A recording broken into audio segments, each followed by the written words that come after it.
father as you're together more and more now. Let's go back and see tell us what that relationship was for a while there. Maybe we're really young, and then what happened, and the things you had to go through to get to the point where you now are trying to rebuild a relationship. Yeah. So, as long as I can remember, my mom and I have always kind of struggled within a relationship. I was the one and only kid for her and my father. They were together for about 3.5 years until they split. I still remember the day my mom left at 3.5 years old, and my dad and I left to go find her. She sped off, um, in tears. They had a fight. I don't know what happened, but my dad and I left to go find her, and we found her intoxicated on a park table or park bench. And we convinced her to come back home, but she did not want to be around us. She wound up staying in the car overnight. That's where she slept. And that was the end of their story. Um, she then met my stepdad, who about 10 years later or so, they both had my brother. So we're just shy of 10 years apart. So that has its own pluses and minuses, pros and cons to it. Um, that is their only kid together, and they were together, I think, a total of 13 years. Um, so I guess he's 16 now. Um, our relationship has always been very good. We've been very close for a very long time, but he did struggle a lot as a kid. A lot of that has to do with just speech. He was hard to understand. Um, our mom and his dad were fighting a lot, and so that caused its own stress in the household. Um, I endured a lot of stress for those 13 years that they were together. Neither one of them were happy. Um, and I managed to be the one to take the brunt of that a lot of the time. So I've got a lot of PTSD from that. Um, I struggled a lot with his father for a long time, and we're actually good friends now. We've made up. I've gone to therapy, and we both have a really good relationship now. He's a completely different person than who he used to be. Um, but after they wound up getting a divorce in 2016, then my mom started dating two other guys at the same time. So that caused its own issues. Um, so when I say that we've always kind of had a strange relationship, it's always been because I feel personally that the kids were never first in her mind. Um, she had her own mental struggles for as long as I can remember. I found out recently that she struggled with postpartum after having me. She struggled with it after having my brother, and it's just something that kind of went undiagnosed. Um, so she's just always had a hard time being alone. And I was always that person that she would kind of turn to. But also with me being her daughter, that caused its own problems. So then after they got a divorce, our relationship kind of just went downhill. It really went spiraling after that. We've never been your typical mother-daughter go out shopping, getting pedicures, doing all those things together. It's just never been a thing we've done. And after they got a divorce, I didn't see her much. She was gone a lot at one of the men's houses. I never knew where she was. And 9 times out of 10, I had my brother. So I became his primary caregiver when he was at my mom's house. What age are you about right now? Right, aim at When, telling this story. Yeah. right, when that all started, I was 16. Okay. So when they got a divorce, I was 15, and just a couple months later, I turned 16. Um, so when all of that started, that's where I was at. Which means my brother would have been 6. Um, so after that, yeah, I never knew where she was entirely.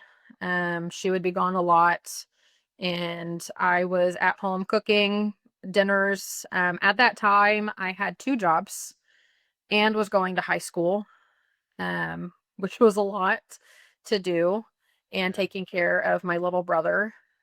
But somebody had to pay bills, and somebody had to get groceries and food, and that kind of fell on me. Um, So you were my basically alone most of this time, right? Yeah. Yeah, so my dad and I have always had a really close relationship. He's always been my best friend, but at this time we had gotten in an argument. I don't remember what it was. It was dumb. But being a teenager and knowing my mom had just gone through a divorce and she was struggling, I kind of I just left my dad's house and moved in with my mom full time because before that it was a split custody, so I went back and forth each week. And that's how it was for my brother as well. But at this time, dad and I weren't talking, not very much at least. So it was really just me. Um, I did have friends that I could talk to, but of course, we're in high school. There's only so much they can do. Um, so I was at the house by myself a majority of the time. Either my brother was there or it was just me, or I was at work. A lot of times I tried just staying at work because I didn't want to be home alone. I had a fear of it. I've always had a big fear of somebody breaking into my house while I'm home alone, especially being a small 16-year-old girl. So it's just not somewhere I wanted to be. Makes And sense. yeah, it kind of just went downhill from there, honestly. And when you say it went downhill, what do you mean by that? Um, so during during that year, I was 16, between 17, mom started showing more signs of mental health issues. And being 16, I didn't know what to do. I didn't know how to help. I didn't know what to look out for. All I knew was just be there for her and kind of be a constant. Um, so in that same time, I realized she started drinking a lot, which was not normal for her. She was taking pills. I believe they were depression meds at the time. And like most people know, you're not really supposed to drink on those. Um, and so with that, that kind of just made her mental health deteriorate. And one night I had gotten a call that my mom was trying to kill herself, or that she was talking about it. And at this time, mom and I were home together, but we were in our own rooms. So I did not know what was going on with her. I didn't know who she was talking to, anything like that. Um, and she wound up storming into my room, yelling at me, telling me to get off the phone, quit talking to who I was talking to. And of course, at 16, with all this all of a sudden getting pushed on me, I'm frozen. It was kind of a fight or flight moment, and I just froze. I wound up going into her room. I saw that she was surrounded by beer bottles, tears on her face. She was telling me that she had an awful day. Her and one of the men she was seeing at the time had gotten in a fight. Um, she had found out things about him that she wasn't happy about. His daughter treated us terribly, specifically my mom and my brother. She was very abusive physically and mentally. And so mom was enduring a lot of that when she was gone, and I didn't know about it. Um, so I wound up calling my now stepdad, who was her best friend at the time, because he's the only person I could think of that would come help. Mm. Um, he was a firefighter at the time, so I knew he would know how to help at least a little bit medically. So he came and took us to the hospital. I also had to call my brother's dad because my brother was there and basically lie to him about what was going on and just tell him that mom is sick, which she was, but he didn't know the full extent, and that he needed to come get my brother. So he came over and got him, and we went to the hospital.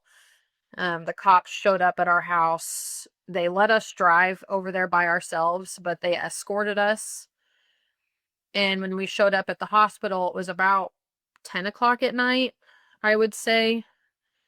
And we stayed there for several hours because they wanted to talk to mom and see what her ideas were, where her head was at.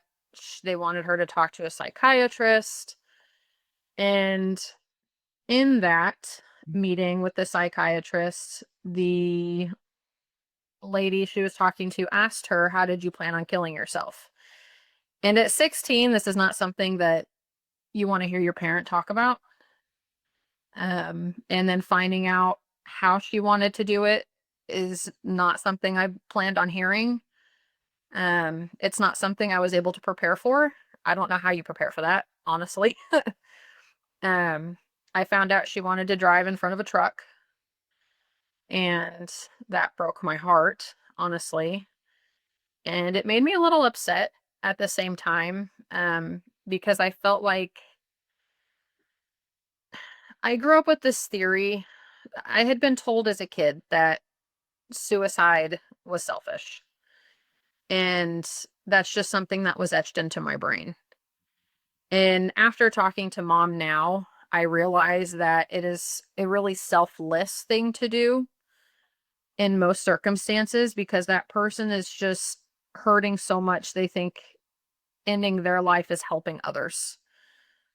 Um, so at the time, I was very upset that she had it in her mind that she was kind of going to put that burden on somebody else. I felt like it was very unfair. Um, we wound up going home. They discharged us after several hours, and they told us that someone needed to stay home with her. And that wound up being me because she did not want the other guy around. So I had to call out of school, stay home with mom, and be on mom watch at 16, making sure she did not kill herself. And then a couple months later, she talked about it again. Um, she just talked about wanting to kill herself and left the house. Didn't really go anywhere from there. She wound up coming home. We talked and everything was fine. But later on, I was at work and I had been there for maybe 5 minutes. And she called me on my work phone and said that she was on her way to the hospital because she wanted to commit suicide again. And having known how she wanted to do it the first time scared me tremendously because I knew she was driving. Mm. And I didn't know if there was going to be I just prayed to God that no truck would show up on the road. Because I didn't know what she would do. I didn't know if I'd see her again. She wound up making it to the hospital. I met her there, and we were there for several hours again before they discharged her and told us that someone needed to stay with her again. That time it wound up being my now stepdad. He stayed with her. Um, but I don't remember if I went to school that next day or not. If I did, I was not in the right headspace for sure. But that was just kind of like a reoccurring cycle, it seemed like. So those burdens just kept adding up for me, and it started making my mental health go down. And I eventually got to a point where I was fed up with what she was doing. I was fed up with how the one of the boyfriends and his daughter were treating me and treating her and my brother. I was fed up with all the lies. I had no support other than my now stepdad. And I wound up just moving back in with my dad again. Um, and a month later is when she actually did try to commit. Mm. That's a lot. That's a lot for a teenager to go through. And it sounded like just a quick few years, right? So that all happened within 2 or 3 years. Okay. So it started when I was 16, and she did actually try to commit when I was 17, actually, just shy of me turning 18. Yeah. So She what, God, she tried to commit in my senior year of high school. It was the month after I just started my yeah. senior year. So, I mean, how can you share with how mentally that impacted you as a teenager? Um, it's hard to say, honestly. I can because at that time it was really just like I said, a fight or flight moment. And I didn't realize at the time how much it was affecting me until I had actually left the situation and moved back to my dad's. Because I was so focused on taking care of her and my brother and the bills and everything else going on that I just didn't have the mental space to think about how I was doing. So looking back at it now, it caused a lot of problems mentally for me back then and still to this day. I struggle with PTSD. I struggle with relationships with men because mom had a series of picking some men that just weren't healthy or Mm. very nice. So I struggle with that. Um, I have anxiety. I take medications for anxiety disorders. I just recently found out, I was just recently diagnosed with ADHD. That's something that wasn't even a thought growing up for anybody. I struggle with OCD. I still go to therapy, because there's just a lot of things that I have yet to work through. This is the second time I've gone to therapy as an adult. Um, in my lifetime, I think I've gone to about 7 therapists since I was about 4, just because of struggles with parent separation as a kid, and then a new stepdad, and then the toxic household that I lived in for 13 years. We never had a good relationship. So, as an adult, this is the second time I've gone to therapy since mom's tried to commit. And I just recently started going back again because I started working here and realized there was a lot of things I have not worked through yet. The first time I went, mom and I did not have a relationship. Shortly after high school, her and I did not talk for several years because she needed to get her own mental health under control and I needed to get my own help. And so I thought I had worked through a lot of things and come to find out I have not. So I'm back trying to work through those things again. Yeah, I have a lot of guests come on and they share how they have to go back and work on their childhood, right? Because that's where a lot of things stem from. Yeah. And you're doing it like you're just grinding it out. You're going through it all. The thing is that you mentioned that what suicide is to people when they try to commit suicide. I mean, um, but what I don't think anybody understands is how much of an impact it is on somebody like yourself that you're experiencing because somebody is actually trying to take their life. They're thinking it's better if they're not around, but it's so much harder that you think, they're trying to exit, right? And so Right. that's hard. That's really hard. And I'm glad you're able to open up and share that. because other people don't hear that side of it. They just only, it's always about the person that's trying to commit suicide. It's not who else it's affecting, right? Um, Thankfully, it didn't happen. She's still Yeah, with us today, and you know, when others do commit suicide and actually performs it, and they are no longer with us, the family remaining is hurting because they're trying to mhm, figure out what went wrong, what did they do, right? It's right, basically what it comes down to in a sense. So they never get any kind of closure, I would say, as to why, even if there's a note or something left behind. right. Yeah, that's tough. So I mean, like you are went through all that, and then you're back with your mom, and opening up these wounds, and it's awesome that you're working through it. I mean, and that you see that. And did your mom kind of help you and say, "Hey, look, I think you might have some issues still that you need to be worked on," or was it just something that you decided? Um, it was more my husband. Okay. So since I've gone through it already, I was kind of able to tell that I was still struggling with things. And I talked to my husband about it. I did talk to my mom about it. And she did tell me, if you do need to get help, go get some.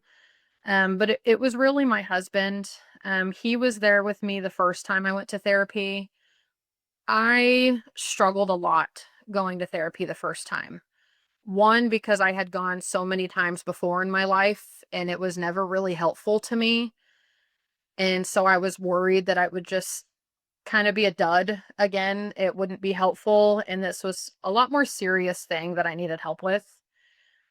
But I wound up finding an amazing therapist. She is who I'm seeing again for the second time. So it's really about trial and error. And that's what I try to stress to other people who are nervous about therapy, that just because it hasn't worked in the past doesn't mean it won't.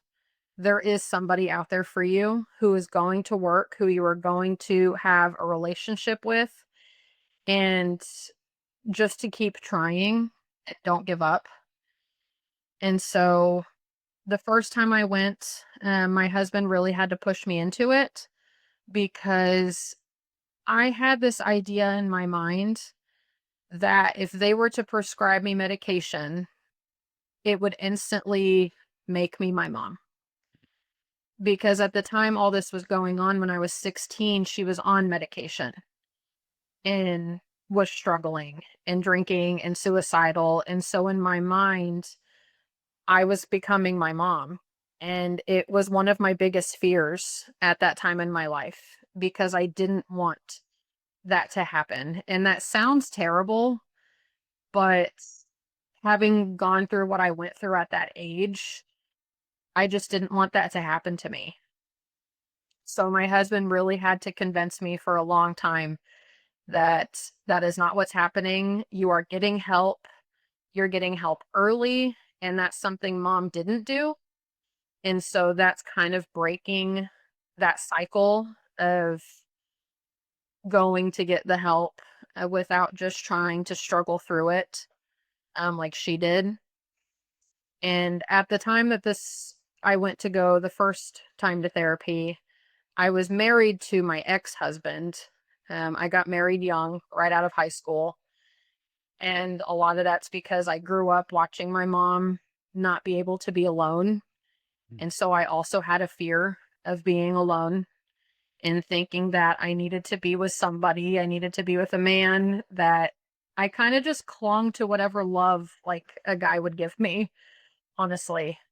Um, but that guy at the time was telling me I needed to cut off my relationship with my mom and never have one again. Um, so I'm very thankful for my now husband telling me to go and to pursue a relationship with my mom. Yeah, that's good. So like that kind of brings up the question I was gonna kind of ask too. You started off having bad relationships because, for example, you followed your mom's footsteps, right? You thought that was love, and you didn't want to be alone. So, Mhm. what was the shift that allowed you to find the husband you have now that's helping you on this journey? Um, God, Yeah. That's the only way I can honestly, that's the only thing that makes sense in my mind. Um, when I was 16, I had a boyfriend that was took advantage of me. Um, which I've never really mentioned that to a lot of people. But he took advantage of me and was very abusive, um, mentally, verbally. When I tried breaking up with him, he told me that I was possessed. He told me that there was a demon inside of me. He told me that he was going to kill himself. And this was the same time mom was talking about suicide as well. So I wound up staying with him a lot longer than I wanted to, because I just couldn't fathom the thought of somebody else dying because of me, because I didn't do good enough. And after him, I met my ex husband, who was a great guy. He really is. We just mentally weren't on the same level. I had to mature very fast for my age. Uh, he got to be more of a kid a lot longer than I did. So maturity wise, it wasn't a match. So that's one of the main reasons we wound up getting a divorce. But at that same time we were going through a divorce, I met my now husband, and there was something in me. I can't explain it to you, just some sort of feeling that I had to talk to this guy. I had to have a relationship with him, even if it was just a friend. And the thought of not having him in my life sent me into a panic attack, because I just felt like there was something about him that I needed in my life. And that's why I say the only way I can explain it is it was God's doing. 'Cause I don't know. I've never done that before in my life, Mm. but there was something about him that I just could not let go. That's good. So was there a spiritual journey along all this too then? At that time, no. I was actually very upset with God, Okay. if I'm being honest. I was very mad. I didn't understand why he was putting me through this. I didn't understand why he was doing this to mom. Mm. I didn't understand what I did wrong. So I actually struggled for a very long time, spiritually. I have recently, since meeting my husband, actually, he's a very spiritual man, and so is his family. Since meeting him, I have opened my heart back up to it and have tried again, uh, just so I can hopefully get some peace, for some of the past stuff and get some clarity for some things. That's good. So how's that work? Yeah, how's your faith now? Do you go to church or you pray? What's that kind of like? We were going to church for a while. My husband was someone who went to church as a kid, even. It was just something that was ingrained in him. It was not something that was ever engraved in me as a kid. So we did try doing that for a little while, but you have to find a pastor you really like, honestly. Somebody who has the same values as you, a church that you're comfortable in. And because I am so not used to it, it's hard for me to get comfortable in those settings. Um, and now he has a different work schedule. It just doesn't work out. He works on Sundays now, but we do pray. I have a Bible app on my phone that I read every day. I have a Bible group that I'm in with two of my family members. And anytime I have questions, I talk to my husband about it because he's read the Bible front to back, who knows how many times. Um, I watched some TV shows about it, and I'm really just right now trying to get my knowledge up on it a little bit. Yeah, it's a journey, that's for sure. I've been on Yeah. mine for about 3 years now, and it's just a work in progress. So Mhm. as long as you stick with it, and you got him, right? So he's going to Yeah. support you and share all his information with you. Um, Yes. that's awesome. So how can somebody reach out to you, Cassie, and learn more about you? Maybe they can connect with you to open up themselves to somebody and relate with what you went through. How's that Yeah. work? Yeah. Well, I mean, I don't have all the platforms my mom has, but I do have Facebook, which is just my name, Cassidy Kloth. I have Instagram. People could reach out to me too. Those are probably the two best ways. Okay. And I got my dog dropping balls back here, but I'll yeah, there she is. So I have one question I ask everybody at the end, right? And you shared a lot here, but I think you can share a little bit more on this too. So what are three key things you've learned and used along your journey? Oh boy, three. Um, don't give up Mm. in any scenario, whether that's, trying to go to therapy, whether that's working on a relationship with someone, whether that's trying to get over um, some burdens that you have mental health wise. Just don't give up. Um, Another one would be make sure you focus on yourself. You can get so caught up in helping others that you don't think about how you're doing. And if you're not doing okay, you're not going to be able to help others be okay. So just make sure you're keeping up with yourself. Um, and then another point would be make sure you surround yourself with people who are actually going to help you, who benefit you in a way that they make you happy, they make you want to be better every day, they show up for you in any scenario. Uh, don't just surround yourself with people because you don't want to be alone. Yeah, you got to find the right people, right? Especially if you're going along a journey, something like this or whatever it is. Um, you can get lost in the traffic, basically, for hanging out with the wrong people. They want to Yeah. peer you back down. They don't want to see you get better than them. So, I mean, that's been a game changer for myself. And I encourage whoever's listening to this or watching this to do the same thing. So I appreciate you sharing that. And that goes along with focusing on yourself, right? Like you mentioned, because now you're surrounding yourself with others who are going to lift you up and you're going to get better and better and better. So you're focusing on yourself even more. Um, yeah, that's another big thing too. Focusing on yourself because we tend to worry about everybody else around us, and we're spread thin then. And Yeah. if we're not healthy mentally, physically ourselves, then how can it actually help you even better? Right. Yeah. Wow, this has been incredible. I appreciate you coming on, sharing this. I'm glad you opened up and you were Yeah. vulnerable. You were authentic and just sharing it straight from your experience. So thank you. I appreciate it, Cassidy. Yeah, of course. I'm glad you gave me the opportunity. Absolutely. Yeah. This is just one of many, I'm sure. Probably. Cool. All right. Well, thank you. Yeah, thanks.